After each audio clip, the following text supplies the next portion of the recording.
Halo Halo semuanya, semuanya, selamat datang selamat di datang di Titik Titik Koma. Koma. Oke, akhirnya di kali ini kita bisa bilang welcome back lagi sama kita. Namaku Narendra Dava. And I'm Erin. So, untungnya kali ini kita masih dikasih kesempatan lagi untuk bisa nge-host podcast Titik Koma. So, welcome back. Balik lagi ke podcastnya. Welcome to Titik Koma. Titik Koma, as you all know, is our video podcast series yang ngomongin tentang apa sih yang ada di pikiran seorang overseas student yang tinggal di Jepang. So, basically, in this very special episode, this would be the right episode buat mereka-mereka yang bingung what to do after kuliah, or maybe you just want to eavesdrop on our conversation. Gas juga, sok atuh. So, this speaker today if we talk about creative work, designing, photography, media production, designing, anything that you can think of, he can do it. Penasaran gak sih? Keren banget gak sih sebenarnya? Emang siapa sih? Kita hari ini mau ngobrol sama siapa sih hari ini, Kak? Okay, so let's welcome Kak Nim Sutantio. Hai all. Kak, Hai. apa kabar? Baik. Kalian gimana? Great. Aman. I'm feeling great. Khususnya hari ini bisa ketemu sama The Guild Legend yang ngomongin sama senpai akhir-akhir ini. The name Nim Sutianto. Aku Naren sekali lagi. Aku hari ini bareng Kak Erin. We would like to greet you with a very warm welcome. Wakilin dari seluruh tim APU Ina TV dan Titik Koma Podcast. For the next 40 or 50 minutes also, we're going to talk about who are you as a person dan kenapa seorang Kak Nim Sutianto, seorang APU legend, memilih untuk kerja langsung setelah S1. Alright, Jadi, yeah. Oke. Boleh mungkin Kak Nim berapa 1 menit 2 menit memperkenalkan diri, siapa sih? Who is exactly Nim Sutantio? Alright, thank you so much guys for having me. Nih Oisa Siburi banget ngomong-ngomong bareng teman-teman dari APU. My name is ini ralat dikit Nim Sutantio ya. So my full name is Tan Nim Christian Sutantio. People usually call me by just Nim, N-W-N-M. It's just such a weird name actually, but yeah. I graduated from APU back in last year, September, fall semester. And yeah, I was studying accounting and finance actually back in uni. So it's a little bit different with what I'm currently doing right now, but yeah, here I am. And things that I did maybe in uni, just tell you a little bit, maybe you just say some of them. I'm not actually a legend, just to confirm, yeah. So just normal person, but yeah, I was doing a lot of creative works. And yeah, banyak ikut kegiatan Apu Ina TV, Ina Week, Indonesian Week, documentation team, and yeah, this creative work. And yeah, I'm currently working here in this still creative industry, if I might say, not creative industry, technology industry, but the creative side. So I'm a designer right now, UX UI designer, and yeah, nice to meet you. And I hope we can talk a lot more in this occasion. Thank you. Nice to meet you. Sedap. Lengkap tuh kayaknya portofolionya ya Kak Erin ya? Iya. Dari A sampai Z lengkap itu semua. Udah tahu semua. Oke. Kak Nim. So as always, kayak di episode Titik Koma, before our episode, each episode, kita itu udah nyiapin a bunch of questions yang kita gather dari netizen APU Ina. Yang tentunya ganteng-ganteng, cakep-cakep, keren-keren, tapi kepo-kepo sayangnya. Jadi one of the main question yang paling banyak ditanyain adalah kayak tadi aku bilang Kak Nim, kenapa sih Kak Nim milih untuk langsung kerja bisa tuh S1 Kak? Okay. That's really good question because first of all ya, ini cuman background aja untuk jawab pertanyaan itu. I believe everyone has their own timing, their own goals, right? Yes. So yeah, why I chose to work because gini, dalam hati sebenarnya aku masih ada keinginan nih buat belajar, buat lihat teman-teman yang S2 lain tuh sebenarnya masih lah ke depan kalau ada kesempatan kenapa enggak? Soalnya siapa sih yang nggak mau belajar? I mean, student tuh masa-masa paling enak gak sih? Mungkin kalian sekarang lagi ngerasain. Kalian should be grateful of that because those 4 years tuh kayak bakal berkesan banget buat aku baru lulus belum ada setahun aja udah kangen gitu dengan masa-masa student. So I will say kenapa aku milih buat kerja karena I had the chance and I think I got a really good opportunity to work here, maybe especially in my current work. that I think at that time when I was offered the offer, mungkin aku nggak bakal dapet sih kedepannya lagi kesempatan kayak gini. So I think why not just go for it first, and just like I say, even right now I'm still thinking about maybe studying again in the future. So aku nggak nutup kemungkinan buat itu sih. So alasannya karena ya aku ngerasa dapat kesempatan aja sih untuk kerja di sini di bidang yang aku suka. Yeah. Long time progress. Long time. Oke. So momentum dan chances, opportunities itu plays a lot dalam journey-nya seorang Kak Nim ya. Exactly, ya. Yeah. Oke. Kak Nim, mungkin teman-teman juga penasaran kenapa sih Kak Nim tuh milihnya buat bekerja di Jepang? Kenapa nggak balik ke Indonesia misalnya, atau apply kerja di tempat-tempat negara-negara lain gitu misalnya? Kenapa sih Kak? Oke, berarti ini lanjut dari yang tadi ya. Again, kalau aku boleh jawab mungkin ini agak mirip sama yang tadi, because waktu saat itu, maksudnya setahun lalu, tepat bulan-bulan ini ya, bulan Maret, bulan April ini, ya kita setelah uni di Jepang pasti orang-orang shukatsu is job hunting, right? I mean itu nggak menutup kemungkinan buat job hunting di Indonesia atau tempat lain. Tapi emang main yang aku jalanin waktu itu emang kebetulan situasinya mendukung untuk ya aku udah bisa mungkin bahasa Jepang sedikit lah. Kita udah belajar juga kan 4 tahun di APU, and I want to utilize that, and I think it's a good moment as well, just like I answered before, karena momentumnya aku lagi lulus 4 tahun setelah kerja di Jepang, itu bakal lebih gampang buat cari kerja di sini ketimbang mungkin aku balik Indonesia lagi mungkin 5 tahun cari sini lagi gitu. So if I want to work here, I think this good chance is right now. And waktu itu juga pas corona gitu loh. Jadi gimana ya? Bukannya ngomong nggak bisa nyari ke tempat lain, cuman it's so hard even to find work, you know. Even until now, if I might say. So I'm really grateful, and I was offered like the job, and I mean at that time it's like the condition pushed me to like I think I cannot nolak the job gitu loh kayak Betul.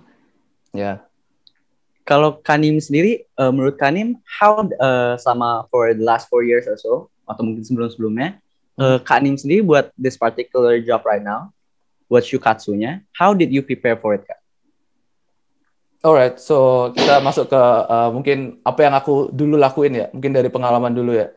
Yes. The thing is, ini nggak bisa dipungkiri bahwa shukatsu itu bagaimanapun, misal kalian mainnya, targetnya adalah di Jepang, one thing you have to prepare is ya harus siap untuk belajar bahasa Jepang sih menurut aku. Betul. Apalagi kalau gimana ya, walaupun mungkin company-nya di Jepang juga banyak kan, ada Gaishike, ada Nikkei, ada yang Japanese based company yang pakai Japanese, ada yang company pakai English, but kalian bakal tetap tinggal di sini gitu loh. Jadi bagaimanapun kalau kalian, menurutku nggak bisa lah kalau nggak suka bahasa Jepang gitu kalau dari awal. Jadi mungkin bahasa Jepang kalau bisa dipersiapin baik, dan buat shukatsu yang general, mungkin kalau ini kita ngomongin sedikit yang lebih luar, nggak cuma shukatsu di Jepang, I think what you have to prepare is kalian tuh sebenarnya harus tahu lah mau apa dulu gitu. Maksudnya and I'm sure you have time for that. You have 4 years right now in university. Kalau buat Erin, buat yang angkatan kamu mungkin masih ada 1-2 tahun gitu. Menurutku kalian tuh punya waktu, dan yang harus di-prepare adalah kalian harus cari tahu gitu loh mau apa ke depannya. Soalnya job hunting shukatsu is not always finding work in Japan gitu loh. Kayak aku personally, aku juga udah ngomong, aku ambil kerja di sini karena momentum gitu loh. Coba misal kemarin nggak dapat di sini, I think ini bukan sombong, cuman aku nggak takut gitu loh untuk pulang. Aku tahu mau ngapain gitu. Kayak so yang lebih important daripada harus dapat kerja itu, ya sebenarnya kamu kerja mau apa sih ke depannya gitu. Nggak tahu nggak apa-apa gitu.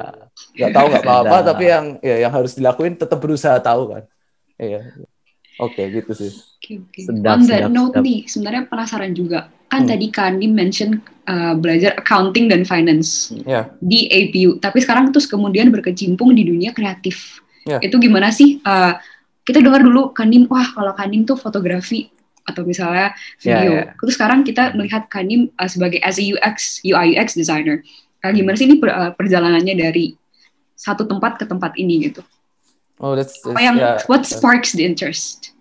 I'm excited to answer this question actually, because I actually like wrote some not some, like one article about this. Like maybe I can share a bit later, or I made Please video do, as well about this. Yeah, like actually there are 4 big dots. When I saw like back, when I saw my previous experience, there are 4 dots that make me like in this point right now. Maybe the final dot is me as a UX UI designer. But if I may share the three other dots, the previous one. The first one is me getting to APU. So I was interested in studying accounting and finance. Why? Because in school before, in high school, in junior high school, in elementary school, I was like math Olympiad students, something like that.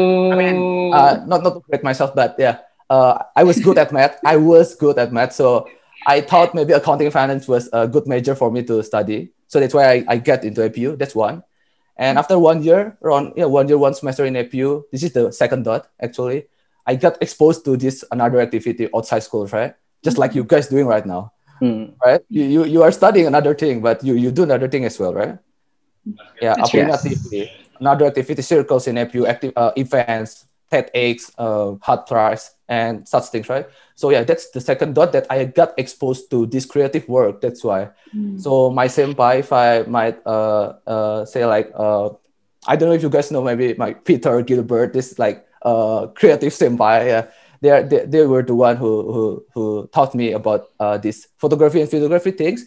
And I got interested into that. And if I might go to the next dot, actually, the third one, I got into this company. So I was interning in one tech startup company back in Indonesia back in 2018, and it once more like opened my eyes to another possibilities of like something that I might be interested for work in the future at the time, to work in tech company. So.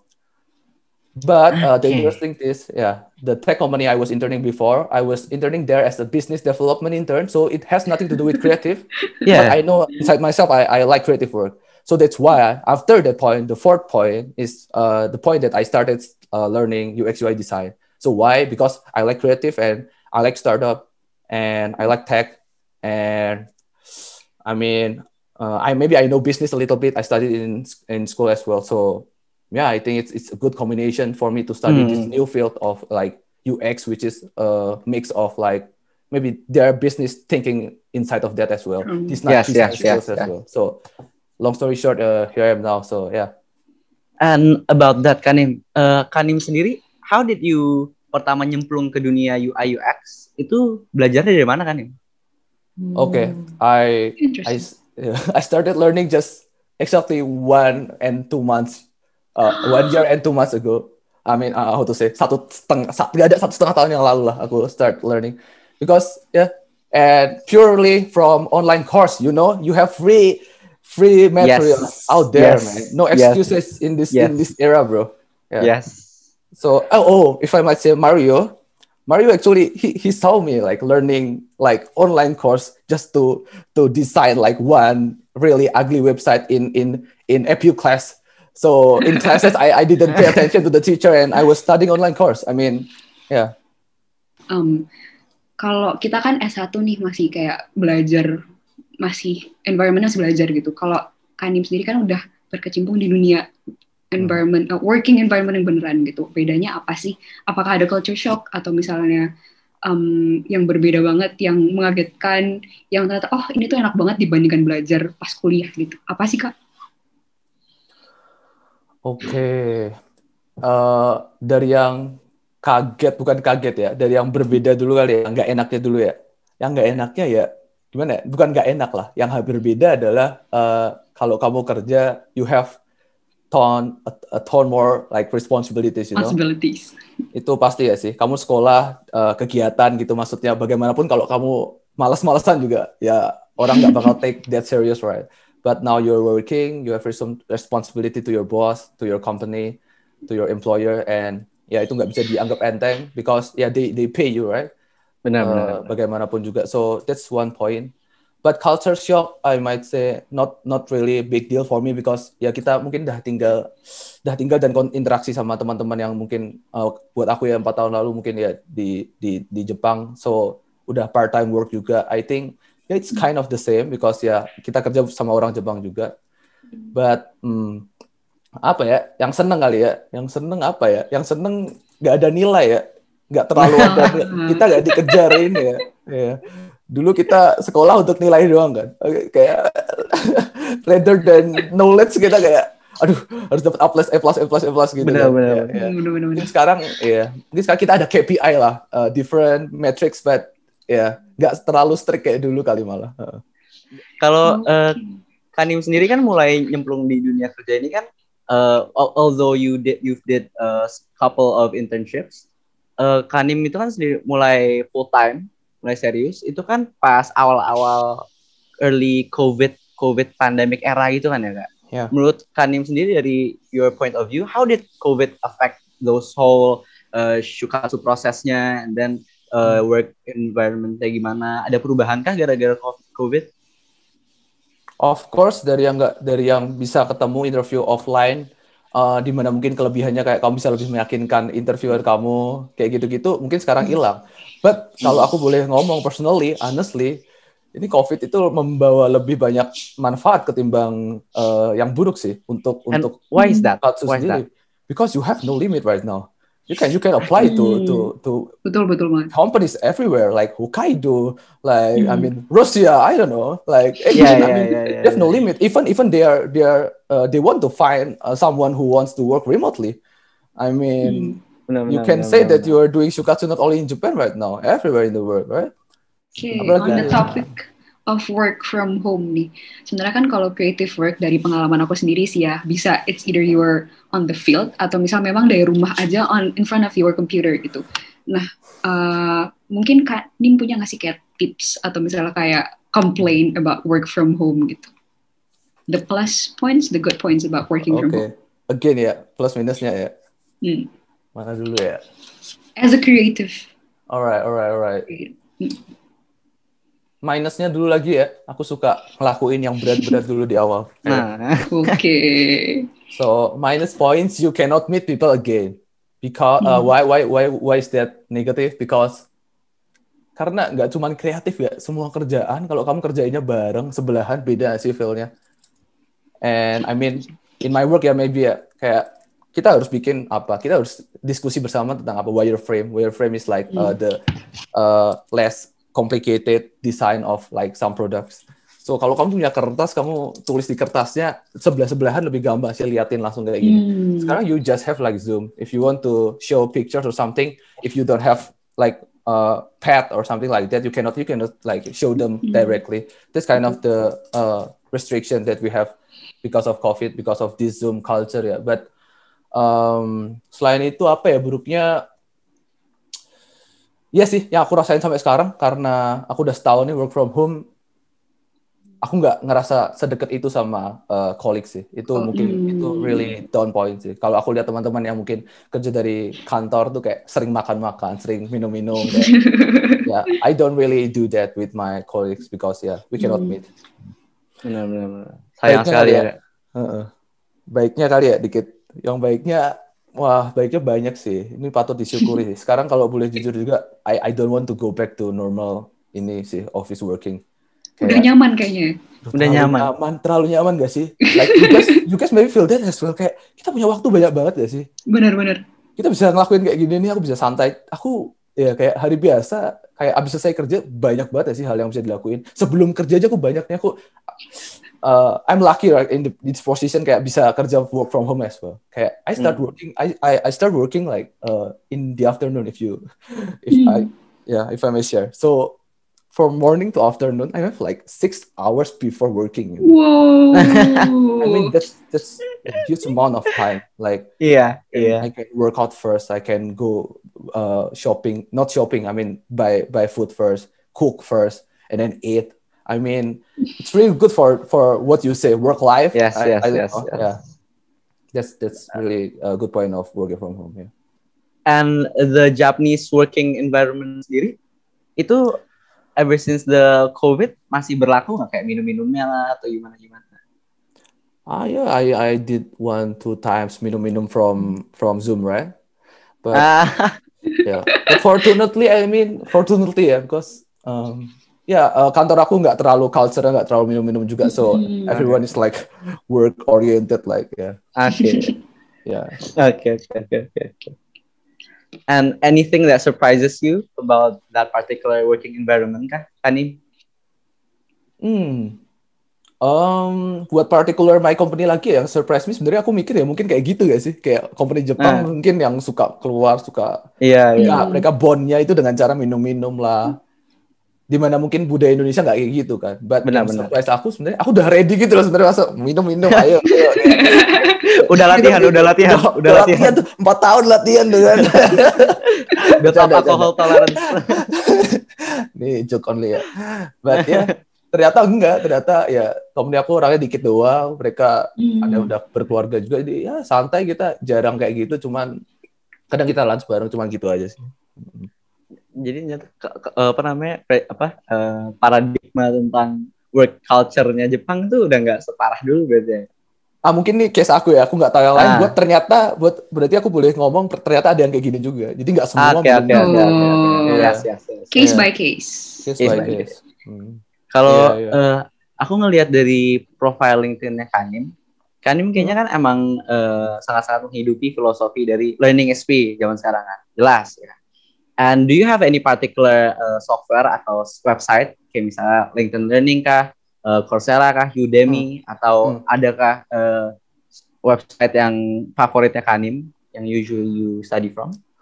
So I'm actually aku share sedikit lagi nih, share ya. Yeah, I'm actually using Coursera. So I use it like 1 hour every day. I push myself to study like to make 1 hour every day to study something in Coursera. Right now I'm currently studying UX design as well, but previously I could like really study a lot of things, right? I studied like data or something like that. I mean, aku nggak ngerti sih itu apa, cuman ya, I mean itu menarik loh. Paling nggak sekarang ngerti. Gitu. Bener. Yes. Kayak gitu. Aku nggak ngerti apa itu sertifikat yang di-linkin bohongan doang itu. Cuma selesai doang, nggak ngerti apa-apa. Yang penting tahu. Yang lulus. Giri-giri, nyontek dikit. Coursera sedikit, kalau boleh ngomong sedikit mahal ya. Waktu itu aku masih Shukatsu, aku beli tuh Coursera-nya yang plan setahun, jadi masih sampai sekarang. Iya. Cuman kalau waktu itu udah dapat kerja kayak nggak ambil ya. Waktu itu belum dapat, jadi beli. Desperate kayaknya. Alternatif itu sih Udemy ya. Udemy. Cheap, so the offer-nya kan juga satu per course kan. Benar. Itu juga banyak diskon sih kalau di Udemy. Iya. And one last thing ya, YouTube lah, itu is free. Yeah. YouTube banyak banget crash courses ya, something like that. You guys should check that out ya. Learning is free. Nah, kan kita ngomongin side hobbies dulu kali ya. Kanim kan juga punya podcast nih, ada Bright Hours Podcast, ada Tokyo Story gitu. Kita udah denger loh, kita tadi ada background checking dulu sebenarnya kayak Kanim ini apa sih gitu, kita pengen denger gitu. Boleh nggak sih cerita dikit kok tiba-tiba pengen bikin podcast gitu? Oh my God, apakah mungkin work-life balance? Yeah. First of all, can I give shout out to my partner? Boleh. Yeah, shout out to Peter and Timothy. So yeah, they're actually my two different friends, right? Peter is here in Japan. Timothy is my friends back in high school in Indonesia. So kenapa aku tiba-tiba bikin podcast? So yang Tokyo Hour lagi dicampur. Dicampur deh, udah bingung. Tokyo Hour sama Bright Story. Bagus ya. Oke. Yang Tokyo Story yang Tokyo Story mulai tahun lalu kan. Yang Bright Hours mulai 1-2 bulan lalu. And kenapa mulai? Tadi benar banget sih Erin. Itu aku nggak ngerti kalau alasan work life balance sekarang. Kenapa? Waktu bikin aku nggak ngerti alasan itu. Kita bikin 2-3 bulan kan. Maksudnya kita udah jalan 2-3 bulan. Bahkan di podcastnya aku ngomong ke Peter gitu. Kayak Pet nih, kalau kita pikir-pikir lagi kegiatan kayak gini, suatu hal yang kita lakuin di luar rutinitas kita kerja tiap hari bosan, itu salah satu hal yang ya bikin kita refresh our minds juga gitu loh. Kita jadi reset, kita ngomongin hal yang bukan kerjaan, kita lakuin apa yang jadi mungkin tertarik, interest, hobbies, with partners, with other people. Itu such a way to communicate with other people as well, discuss about one topic outside of work. Itu salah satu cara buat bagi otak ini biar nggak cuma kerjaan sih. So that's one really big reason sih, benar. Yeah. And the other maybe aku bikin podcast gitu ya siapa tahu lah ada yang dengerin kayak kalian kan. Siapa tahu ada listeners, ada audiences yang denger, and bisa berguna nggak sih? Senang nggak sih jadi berguna buat orang, nggak cuma kerja buat orang gitu doang? Ya. Tapi keren sih, Ijer itu dua podcastnya keren sih. Abis aku lihat sendiri. Kalau boleh tahu nih dari personal life ya Kak Nim, do you plan on working in Japan seterusnya atau adakah plan untuk balik ke Indonesia at some point, and why? Can you tell us more?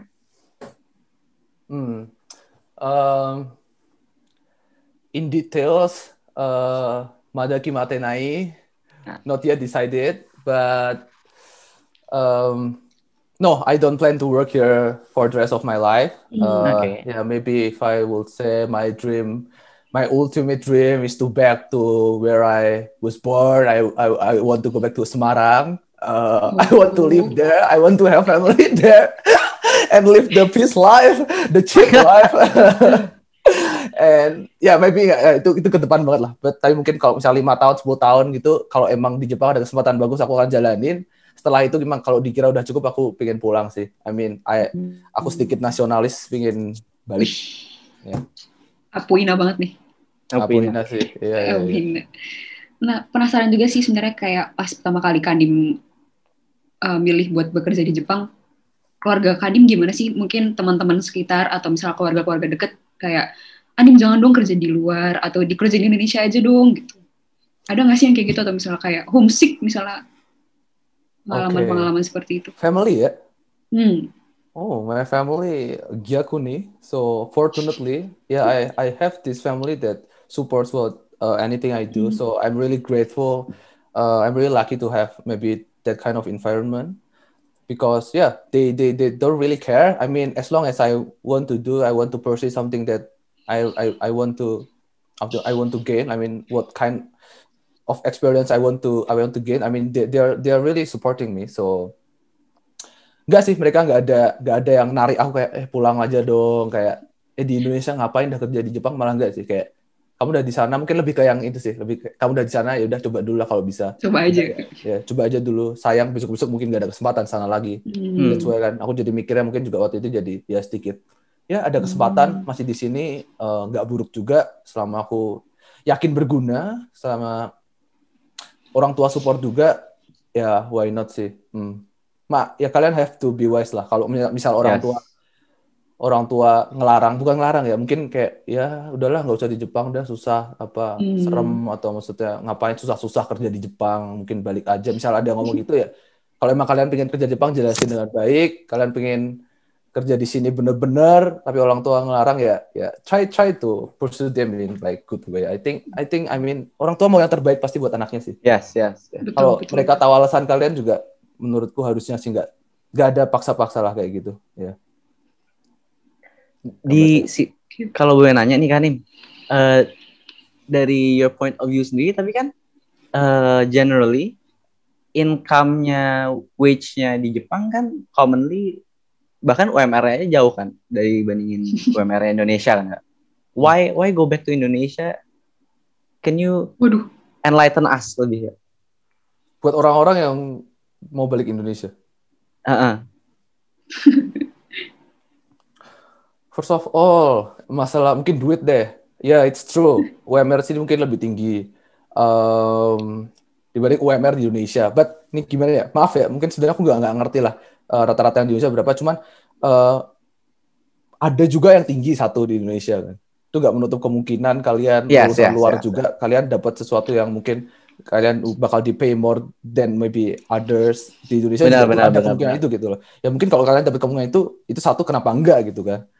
Karena the more important thing yang aku pikir, misal masalah duit itu gimana kalian gunain duit, bukan seberapa banyak kalian pakai. Kita dapat UMR sini udah deh, kita dapat berapa? 200.000 dah orang sini kan. 200.000 gitu. Ini rumah bayar berapa?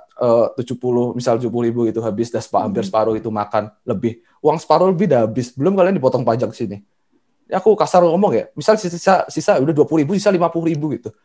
Terus di Indonesia kalian kerja, ada loh yang gaji 10 juta tuh kan, maksudnya itu normal kan, bisa didapat loh gaji 10 juta lulusan FU gitu. I mean, dan cukup banget gitu ya Kak. Misal 10 juta, iya kalian di Jakarta, kalian tinggal di rumah orang tua kalian nggak makan gitu. Berapa yang kalian tabung lebih banyak dari 50.000 gitu orang itu di sini. Betul. Masalah duit loh. Itu satu. Jadi what I really want to say itu bukan di masalah duitnya, tapi kalau masalah duit doang itu bukan masalah, yakin aja maksudnya. Ya kalau emang yang kamu pingin nemunya di Indonesia ya go for it lah. Jangan mikirin nggak dapat kerja di Jepang nih, wah kecil nih. Salah lah kalau mikirnya gitu. Ya. Benar. Itu take note banget sih yang pasti Kak. Catat. Iya. Oke, tapi penasaran juga on the topic of UMR. Kan dulu pasti Kanim juga Baito nih. Dulu boleh nggak sih cerita Baito pas masih siswa APU gitu? Baitonya apa gitu? Ini yang dengar siswa Apuina semua pasti tahu lah ya. Yang cit gitu juga kayaknya ya. Enggak, Baito pertama just like everyone of you I think Suginoi Hotel. Suginoi Hotel. Apa itu Suginoi Hotel buat yang nggak tahu ya. Buat yang nggak tahu itu apa tuh Kak? Suginoi Hotel adalah tempat yang memberikan kehidupan bagi semua anak-anak di FU. Oke. Kalau nggak ada dia itu anak-anak nggak ada yang lulus tuh, nggak bisa bayar tuition, nggak bisa makan. Sumber hidup. Ya. So, aku kerja di Suginoi Hotel pertama sih 3 bulan. I'm sorry ya, boleh selipin dikit lagi ya? Bukan Suginoi Hotel. Boleh. Dulu aku bersih jangan bilang. Bersih tuh hati. Jadi aku bukan gila kerja, cuma waktu datang ke Jepang kaget gak sih kalian? Kita sejam bisa dibayar 100.000 loh. Iya sih? Dibayar 1 jam kerja dibayar 700 yen gitu. Aku kaget terus terang gitu loh. Buset. Ini kalau kerja setiap hari cuma segini. Itu bersih sehari 2 jam loh. Sehari 2 jam. Berarti sehari 2 jam gak kerasa kayak 2 jam bahkan. Iya, 1 jam berarti dapat 1.500 kan? 2 jam kan? 1.500 200.000 lah. 200.000 itu 200.000 kalau sebulan kamu kerja terus-terusan hari masuk sekolah 5 kali 4 20 hari kan kerja. Dikali 1 hari 200.000. Itu 4 juta loh, itu UMR Indo udah kalah loh. Iya kan? Iya, bicara UMR bener banget tuh kata Erin. Kita cuma kerja itu pagi yang bangun tidur sebelum kelas doang tuh bisa ngalahin UMR Indonesia. I mean ya itu suatu itu miracle lah, emang waktu itu kaget lah di sini lihat kayak gitu kan. Ya. So, Baito bersih-bersih, Suginoi, terus terakhir sih yang paling enak kalau boleh kasih saran kerja kombini aja sih. Kenapa tuh Kak? Ini tips-tips yang perlu dicatat nih. Kalian bisa lihat video tentang kerja di kombini di Apuina TV ada. Sih. Betul banget. Check it out. Saran kan pasti Baito tuh kayak apa kan Naren nggak tahu. Mungkin next topik podcast kita Baito kali ya, topiknya kali ya. Biar penasaran Kak Nim kayak boleh deh jadi salah satu narasumber juga boleh kali. Enggak terlalu. Banyak ekstrim yang lain lebih bagus. Kayaknya banyak pengalaman asik nih. Satu lagi. Apa nih? Usaha. Daun. Oke. Usaha, bener juga. So, aku laki juga udah coba semua tuh. Cuma udah dicobain, baru harus lulus kalau kayak gitu. Nanti kita cerita tentang usaha ya. Iya, itu satu lah, itu mindset kalian dibentuk tau ya sih, itu jadi udah gak takut sekarang kerja. Dulu dimarahin lebih daripada sekarang tau ya sih. Ya, yang bos sekarang marahin, mereka nggak berani marahin lah. Mereka butuh kita juga ada sekarang. Yang dulu kan nggak butuh ya, makanya bodoh amat kan. Makanya sekarang udah terbentuk tuh, karena terbentur asik. Jadi strong ya, bisa. Tapi those Baito experiences Kak, menurut Kakak ngaruh nggak sama proses Shukatsu-nya Kak, sama portofolionya Kak? Gimana tuh? Bilang ngaruh atau enggak, pasti ada ngaruhnya sih ya. Okay. Pasti ada ngaruh. Meskipun mungkin di portfolio nggak bisa lah kalian tulis semua Baito kalian, maaf aja, cuman ya nggak seperlu itu, lebih baik masukin yang lain kan. Tapi aku terus terang aku masukin gitu, pernah Baito di kayak mungkin aku pernah masukin deh. Tapi masukinnya waktu itu untuk daftar intern, soalnya kita nggak ada pengalaman yang lain gitu. Misal ya paling enggak, misal nggak di portfolio nggak berguna pun ya itu aku bilang tadi, itu berguna buat bentuk ini sih, bentuk sikap, bentuk mindset mental kalian untuk siap kerja bersama orang Jepang. Sedap, boleh. Catat. Topic of portfolio nih, kan pasti kita yang tahun ketiga kayak ya aku, kayak Mario, Ciara, TB ini juga pasti sibuk banget, pusing kayak maksudnya apa sih yang harus di portfolio. Nah, boleh nggak sih Kanim cerita tentang misalnya circle atau misalnya pas bikin tesis atau pas intern yang benar-benar bisa ngebantu buat proses membuat si portfolio ini sendiri. Kayak tips sukses mungkin gitu. Ya, portfolio itu, may I say itu Shukatsu, CV. Shukatsu, bukan Shukatsu. I mean, is it CV or Rirekisho? You meant that? Ricky Show. Rirekisho, right? So, aku ngomongnya Rirekisho or CV. I mean, that's the same thing, just different forms, right? Ya, CV, portfolio, Rirekisho, itu tuh list namanya Rirekisho tuh Rireki itu history of what you did, you know. So, kalau aku boleh kasih saran ya, mulai sekarang kalian ya mau dimanapun nggak ada kata terlambat. Setiap hal yang kalian lakuin, misal kayak gini tuh selalu ingat gitu loh. Ini ada gunanya buat ke depan. Bukan berarti tiap kali mau bantu orang harus mikir gitu. Ini bisa masukin portfolio nggak ya? Mau bantu orang jalan-jalan gitu kan nggak? Gitu. I mean selalu lihat lah kegiatan yang kalian pilih di sekolah. Is it something that will help you to reach that goal? Apakah itu bakal membantu kalian dapat kerjaan sebagai konsultan nantinya untuk Baito? Maksudnya is it Baito di Kombini itu bisa kalian tulis di Rekisho, misal kayak gitu. Mungkin dari hal kecil emang ya bisa dipikirin dari sekarang gitu. Dan kalau ada hubungannya, misal aku mau kerja di media production company gitu, aku doing Apuna TV. I mean that's thing that have connection. So if I see that itu sebagai hal yang mungkin bisa dimasukin, oke, aku bakal kerjain yang sebagus mungkin gitu loh. Soalnya percuma kalian nulis doang ya. Aku kalau jadi recruiter ya, aku beneran buka tuh, bikin nggak sih ini orang gitu. Banyak yang cuma nulis doang kan. So iya, nggak cuma nulisnya tuh yang penting tuh kamu beneran ngelakuinnya itu loh. Ya. Setiap ada perkara-perkara kecil tuh perkara-perkara yang hal-hal, tas-tas, tugas-tugas, kegiatan-kegiatan kamu pilih yang kalian sekarang bikin podcast, lakuin sepenuh hati. Karena kalau emang kalian ini suatu yang kalian bakal kepake di masa depan nggak ngerti kan. Kalau bakal kepake ini bakal kalian terus di CV biar make tuh si recruiter tuh atau lihat tuh beneran lihat gitu kayak they're really doing some work, like really good work as well. So I want them to work with me. Kayak kalian mau impress orang lain melalui apa yang kalian lakuin kan. So make sure lah, mau itu tesis, mau itu Baito doang, mau itu internship, mau itu kalian ngambil suatu certification, N2 lah, TOEIC lah, TOEFL, IELTS lah, lakuin sebaik-baiknya sih semua. Yang penting. Yes, karena terus mikirnya juga jangan cuma buat Ryukyusho ya itu. Soalnya semua yang kalian belajar itu bakal lebih berguna di luar itu gitu. Kalau Kak Nim sendiri, menurut kalian emang tentang jawaban yang tadi nih Mas tadi. What do Japanese company see dalam seorang foreigner applying to Japanese company? Apa strength yang biasanya dimiliki seorang foreigner yang jadinya kalau Japanese company ngeliat tuh paling biasa dilihat sebagai strength gitu. Ini kita ngomongin berarti spesifik Japanese company ya? Yes. Okay. From my experience, what they want us, jadi Japanese company sedikit beda dari Gaisike daripada international company, because they want to find, ini mungkin menurutku ya, ini cuma personal opinion ya, they want to find someone who has learning abilities, you know. What is learning abilities? Itu ability for you to learn something, because Japanese companies see you as a fresh like new paper, you know. Dia tuh ngeliat kalian tuh cuman kertas kosong kayak gini nih. Maaf aja nih ya, kalian walaupun udah di FPU kan, di Harvard, yang di mana Japanese company itu mereka nggak lihat GPA kalian, maaf nih ya. Serius? Most of them ya pasti ada yang lihat lah. Kalau bagus, kalau bagus lebih bagus. But kalau jelek itu jangan kecil hati, mereka nggak selihat itu. Kamu GPA 2, maaf ya, aku nggak enak juga ngomong, tapi GPA kalian rendah gitu. GPA kalian rendah, tapi kalian punya certification N1. Ya, siapa yang nggak mau gak sih? Ini kasar yang ngomong. Ya sih, kalian jago banget bahasa Jepang, kalian kemauan belajar bisa, tapi waktu sekolah emang males aja gitu. Tapi kalian ada sesuatu yang ditunjukin, kalian punya N1 berarti kalian maksudnya belajar kan. Kalian di sini belajar bahasa Jepang kan. Berarti mereka bisa lihat kan. Kayak gitu loh, hal-hal kayak gitu yang mereka mau lihat.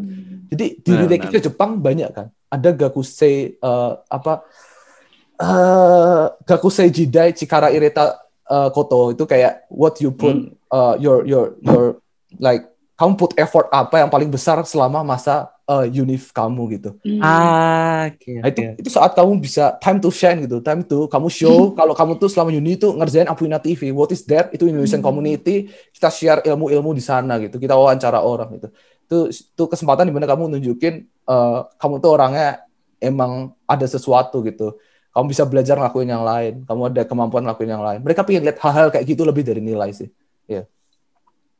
Nihongo Jozu nih. belajar Nihongo. Nah, Nihongo Jozu nih sebenarnya pasti concern banyak teman-teman Apuina juga yang pengen Shukatsu. Kak Nim sendiri belajar Jepangnya gimana sih, kayak dari anime kah atau misalnya Baito gitu, yang kira-kira bisa membantu banget nih buat belajar bahasa Jepang, buat nginget-nginget terus kanji dan teman-temannya. Sedikit disclaimer dulu, mungkin kanji juga aku belum bisa sih ya sampai sekarang, mungkin orang Indonesia emang susah kan. Yeah. But yeah, first thing first, I'm sorry I don't like anime. So aku nggak datang ke Jepang karena anime or suka Jepang at all. I'm sorry Japan, but ya aku datang ke sini.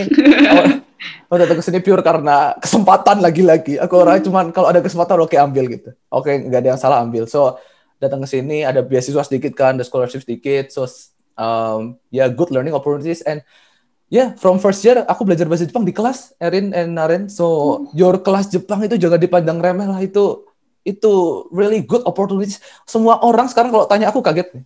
Aku bukan sombong lagi nih. Maksudnya sekarang aku juga nggak jago-jago banget. Cuman my level of Japanese itu cukup lah untuk kerja nih, maksudnya bisa lah kerja gitu. Ya, untuk sampai level sini orang-orang tuh kaget kenapa mereka tuh kira banyak orang kesini tuh ke Jepang tuh karena mereka udah ada working experience, ke sini Nihongo Gakko terus baru kerja. Jadi dilapisin oleh intensive language learning selama 1-2 tahun baru kerja. Sementara kita tuh ada di posisi mana kita tuh beruntung sebenarnya kalau kamu mau kerja di Jepang. Karena kita punya 4 tahun dan secara paralel kalian bisa belajar bahasa Jepang selama 4 tahun itu gitu. Itu suatu yang nggak bisa didapetin di sekolah lain.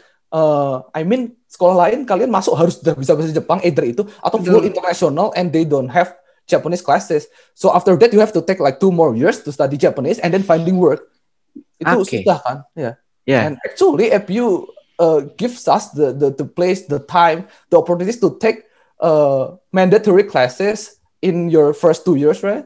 Yeah. First 2 years, and itu pakai sebaik-baiknya sih kalau memang kalian ada waktu and pingin kerja di Jepang. Ini sekali lagi kalau memang nggak mau nggak usah. Aku nggak nyuruh kalian kerja di Jepang juga kan. So benar. Pakai itu sebaik-baiknya. Aku ngambil sampai level career Japanese kan. So I think itu udah lumayan mentok and ya belajar sampai belajar diajarin wawancara. So ya nggak ada excuse tuh. Di kelas udah belajar wawancara ya tinggal praktek kan. Ya. Even untuk prakteknya sendiri tuh aku pernah sekali datang ke career forum gitu. My goal in that time, my sensei was not actually agree with my intention to attend the career forum because I skipped class for that. But the thing is, I attended the career forum just to test my ability to be interviewed, in Japanese. So target aku ke situ nggak cari kerja, aku belum pernah interview sebelumnya, jadi aku ke situ tuh aku taruh semua CV sebar, terus sehari dapat 3 interview gitu. Itu adalah 3 interview pertama aku yang gagal, tapi itu 3 interview pertama yang bikin aku belajar juga.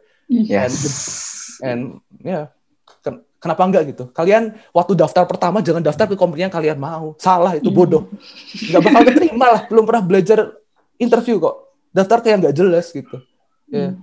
Nih maaf ya, jadi marah-marah. Marah-marah. Jadi bodoh-bodohin orang. Marahnya itu insightful banget tapi. Benar, nggak apa-apa. Ada Kak Nim, ada lagi nggak Kak important points or tips gitu buat Shukatsu di Jepang? Ya. Mulai dari mana gitu? Kayak nyarinya tuh di mana sih, company Jepang tuh nyarinya di mana gitu? Oke, ini getting technical ya. Company Jepang nyari pertama on campus lah. That's the really easy options lah. So many on campus good companies loh in APU. Soalnya company yang masukin dirinya ke APU, yang daftar, yang datengin Setsume Kai ke APU bahkan, itu one point yang kalian harus note, mereka tuh udah ada interest buat nge-recruit orang-orang internasional. Itu udah one big points gitu. Kenapa mereka mau ke APU? Mereka tahu kalian ada di APU, kalian tuh young global talents, bisa ngomong English and Japanese, ada di APU. Itu satu sih. Jadi boleh lah lihat yang luar-luar, cuman lihat dulu di dalam APU gitu. Yang bagus apa gitu. Ya aku waktu itu lihat juga, cuman ya emang nggak waktunya aja, nggak ada yang cocok kan. Ya. Oke, itu satu sih. Ya. So dari APU baru keluar tuh ada banyak juga itu website Japanese kayak Mynabi. But honestly aku nggak terlalu rekomen, itu susah soalnya kalian bersaing sama ribuan orang Jepang and lain gitu se-Jepang. Satu angkatan tuh kan berapa ribuan sih, ratusan ribu yang lulus setiap tahun ya. Bukan ngomong gimana but ya you compete with thousands of really Japanese native. Kalian daftar Japanese company ya kemungkinan kalian diterima malah lebih kecil ketimbang kalian daftar di APU kan. So APU first, terus ya broaden your resources to find work, like Navi apa sih Rikunabi itu maybe for Nikkei ya, for apa especially ya. Ya kalau kalian mau di Jepang tapi yang bukan Nikkei, bukan Japanese company tapi yang international, itu lebih gampang lagi. You have LinkedIn, you have tons of job searching platforms there over the internet. You have Google, man, come on. And itu gampang banget gak sih kalau international lebih lagi menurutku ya. Kalian bisa segampang cuman reach out ke HR-nya. Kalian buka career pages of each companies you find, and you have email over there. You have otoyawase. I mean, what's that? Contact us page. Contact us. Just ask like, because ya yang aku belajar international companies di sini juga terbuka gitu loh. Kalian kalau mau reach out sedikit aja mereka menurutku udah mau dah. Maksudnya mau paling nggak kontak dulu lah, have interview time and everything like that. Terus what else? Ini yang aku pakai personally ya, because my field is tech, creative, startup, something like that. Itu kalian harus cek Wantedly. It's called Wantedly. Ya. Yeah. Take note sih. Ini something that sangat useful buat aku sih. Aku nemu beberapa intern and beberapa job dari sana juga. I mean my current job ini I started as an intern as well and I found that in Wantedly. Itu segampang kalian pengen apply, kalian make your profile just like LinkedIn. Kalian make your profile, put your reikisho, put your experiences, what you studied in school, what your test is about, and yeah, write that all in Japanese. Come on, put little effort on that first. Jangan takut dulu lah. Yeah. I mean, abis itu baru interview and ya interview kayak ya, itu yang santai gitu loh. Jadi Wantedly ini lebih kayak apa kalau di Indo aku juga kurang tahu ya. Buat lebih ke bukan really big companies, but like more medium size to smaller startups, but all of them has maybe relation with like technology companies, technology startups. Yes. It's really exciting, especially for you guys right now. I think you guys all want to work in this kind of industry. I think. Yeah. Use Wantedly. Okay, not Wantedly. Yeah. Ada. Kita udah berapa lama sih ngobrol, Kak Erin? Coba cek dulu ya. 52 menit. Beneran gak sih? Detail banget gak tuh? Ini beneran gak sih? Ih beneran. Bener. Padahal masih banyak banget sebenarnya. Emang kalau ngobrol sama orang-orang keren kayak gini selalu nggak ngerasa gitu ya, time flies gitu. Kayaknya banyak banget gitu yang ditanyain. Soalnya dia tahu banget jawabannya apa gitu semuanya. Iya nggak sih? Singkat, padat, jelas, insightful. Kanim. Emang kita emang masih banyak nih nanya-nanya. Cuma sayangnya sebelum kita gak diundang untuk nge-host City Koma lagi karena selalu overtime, boleh nggak kita kasarnya jangan end lah. Kita hari ini nutupnya dengan Kak Nim nge-share ke aspiring students yang habis S1 mungkin ingin masuk Shukatsu atau mungkin anak-anak listener yang bingung what to do with their life. Boleh nggak Kak Nim share pesan atau message, tips or tricks, anything? Oke. Sebenarnya iya. Ini disclaimer lagi, maksudnya aku bukan expert dalam Shukatsu or working in Japan juga. Orang baru kerja 4 bulan bisa sombong banget kayak gini ya. Kayak tapi mungkin karena baru aja sih. Baru panas, aku baru tahun lalu, terus mungkin paling relate sama this corona Shukatsu thing kan. So ya, jadi jangan anggap aku expert. Mungkin disclaimer aja dari yang aku ngomongin tadi. Yang baik menurut kalian baik tolong diambil, yang enggak jangan takut, semua ada jalan sendiri. Temanku nemu kerjaan juga dari website macam-macam banyak kok. Nggak cuma itu aja. So, you do you lah ya. Sebelumnya aku ngomong itu dulu. You do you. Yeah, okay. And untuk kesan-pesannya ya. Bukan kesan-pesan apa nih ya? Pesan ya. So, I have like 2 things first ya. Mungkin kalau ada tambahan lagi nanti aku tambahin. But sekarang in mind ada 2 hal yang mau kasih tahu. Yang pertama itu I'm still struggle with this as well, and maybe you all still struggle with this as well. It's about self-awareness. It's about knowing yourself gitu loh. Kalian itu kalian sendiri. Yang tahu kalian sendiri itu kalian. I mean, what you want to do in the future. Itu self-awareness gitu loh. Dan kayak aku bilang, kalian mungkin masih struggle. Aku masih struggle. Aku kalian tanyain kapan mau pulang Indonesia, mau di Jepang terus nggak ngerti. Jujur aja nggak ngerti. Cuman the end goal aku pingin gitu loh. Aku ada idealisme. Kalau orang sekarang ngomong happiness lah, apa maksudnya ke depannya ada gitu loh. Nah itu nggak apa-apa kalian pertahanin, but the way, the steps yang kalian lakuin dari sekarang itu semua self awareness gitu loh. Kalau kalian emang ngerasa sekarang hidup kalian tuh misal terlalu cepat gitu, ngapain sih sekolah cuma 4 tahun, pengen S2 dulu, you go for it man. I mean, you have all this time in the world, masih muda gitu loh. Aku masih setiap kali ngomong aku masih 22 gitu ke orang kan. Ini ngapain dah mikirin kerjaan, stres-stres, kamu udah dua-dua udah ada kesempatan kayak gini, udah lebih-lebih gitu. Itu loh, self awareness, to be grateful with your current condition, and sadar apa yang kamu mau ke depannya, termasuk passion kamu apa juga, mau kerja dulu atau sekolah dulu, that kind of things, pelan-pelan, nggak apa-apa, cuman ya yang aku ngomong mungkin dari awal tadi udah bilang, jangan berhentilah cari tahu, jangan berhenti untuk berusaha aware tentang apa yang kamu mau. Itu satu ya. And yang kedua, masih lanjut dari itu, everybody has their own timing. I think I had one of this topic as well in my like the Tokyo Story podcast. Aku suka banget ini karena kalian nggak bisa bedain timeline kalian dengan orang-orang lain. Itu personally aku setiap hari masih mikir itu. Aku jujur gitu. Ya. So ada orang lulus kuliah umur 26. Ada orang lulus kuliah aku umur 21. Ada yang udah S3 umur belasan tahun gitu kalau di Google gitu. Maksudnya it's really different, you know. Kamu nggak bisa compare kamu sama orang lain gitu. Ini aku ngomong gini beneran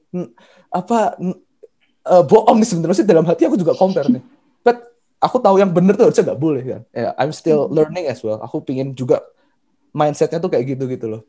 So kalau kalian udah ngomong, kalian punya self awareness, kalian tahu kalau timing kalian itu different. Saya bilang kalian belajar lulusnya kapan gak ada yang tahu, kalian mau kerja yang pertama umur berapa gak ada yang tahu, mau sekolah dulu lah, mau bikin podcast dulu lah, mau take time, mau take gap year, mau balik Indonesia dulu, mungkin ke depan bisa ke Jepang lagi, itu beda-beda semua. So karena kita hari ini ngomongin Shukatsu, ngomongin tentang job hunting, ada orang yang nggak mau job hunting, mereka mau business making, you know, mereka mau balik Indonesia, mereka mau make their own business. Isn't that beautiful? Aku selalu iri loh. Aku masih iri loh. Aku jujur, mesti lihat temanku yang kerja di Indonesia, mereka bikin sesuatu sendiri. Isn't that exciting gitu loh dibandingin kerjaan aku yang tiap hari. Aku masih ada nggak bersyukurnya gitu. Ya, that's why. So, ya kalau bisa kita berusaha bareng. Aku sendiri juga, kalian juga. Kita cuma beda aja. Sekarang kalian student, aku udah kerja. Tapi sebenarnya sama-sama kita sama-sama orang Indo juga. Kita sama-sama manusia juga. Kita seumuran juga gitu. Kita berjuang bersama, cuma beda stage aja. Dan itu nggak harus terlalu kalian pikirin. Itu dua hal sih dalam Shukatsu gitu. Kalau kalian udah mikirin ini ya, nanti kalian semangat sendiri gitu. Misal kalian udah self aware kalau oke, nggak ada waktu boleh dibuang. Aku mau fokus tahun depan harus dapat kerja. Oke, itu ambil. Oke, aku mau pelan-pelan mikir dulu ke depan mau apa. Oke, aku mau take a break dulu. Aku mau jadi YouTuber setahun. Ya oke, ambil gitu. So, have this self-awareness thing. Just remember that nobody push you kayak untuk dapat kerja or untuk excel in life in short period of time. So, ishoni gamarimasho. All from me. Gamarimasho. Ini boleh tepuk tangan lagi nggak sih, Karin? Tepuk tangan dulu 5 menit. Ini 5 menit. Yang ini 10 kayaknya 10. Dari tadi yang pertama-tama kita nggak tepuk tangan. Nggak tepuk tangan soalnya, iya. Insightful banget, thank you banget beneran Kanim. We're so looking forward. Dan buat teman-teman Titik Koma juga mungkin masih banyak yang pengen nanya nih. Mungkin selain dari Tokyo Story dan Bright Hours Podcast, di mana sih bisa nge-reach out ke Kanim? Adakah mungkin media platform? Oh sure. Buat kontak gitu. Instagram might be the best ya. Instagram @nimchristian. I share photos there, and sometimes I don't really post like stories, but yeah. So Instagram, you can contact me on Instagram or LinkedIn as well for professional. I don't know. Can I promote my YouTube? Of course. Sikat. Check out Nim Sutantio on YouTube ya. Maybe I will post something on there. Maybe. Okay. No worries, no pressure. Nanti first 100 subscriber dapat hadiah gitu kan biasanya. First 100 subscriber. Nanti aku give away lah pasti kalau sekarang baru 100. Okay. That's a lot. That's not a lot. 100 dari zaman SD. Keren. Okay. Again, one more time. Thank you banget, Kanim. We're so honored. We're so happy. We're so glad to have you here with us for the past 50 an hour with you. Kita belajar banyak banget self-awareness, your own timeline. Kita beneran banyak belajar buat Shukatsu ke depannya. You do you. Kita bakal support terus Kanim ke depannya. Dan also, everyone, please stay, watch the next episode of Titik Koma as well. Okay, so... Yes, thank sekali you. lagi. Sure. Yeah, thank you so much, guys. Yeah, Erin, Naren, terutama Mario and Tim, Ciara and everyone over there, TB. I'm really it's really my pleasure. Thank you for having me here. Like ini again ya, aku cuma sharingnya beneran jangan dikira aku udah excel in all of these fields, but I really hope this might help you one or another way. And gambateku udah selesai karena ya hidup kita masih panjang guys, kita bareng-bareng dah. Jadi kalau ke Tokyo kabar-kabar. Ya. Tuh, Tokyo yang kabar-kabar. Cowok mau Shikatsu mau numpang. Crash silahkan crash loh, ya beneran. Boleh dikasih tahu alamatnya biar saya catat. Nanti aja dong, iya. Oke deh. Thank you so much, ya. Yes. Kanin boleh nih ikut bareng salam Titik Koma bareng kita, sip. Alright, okay. So see you guys on the next episode of Titik Koma.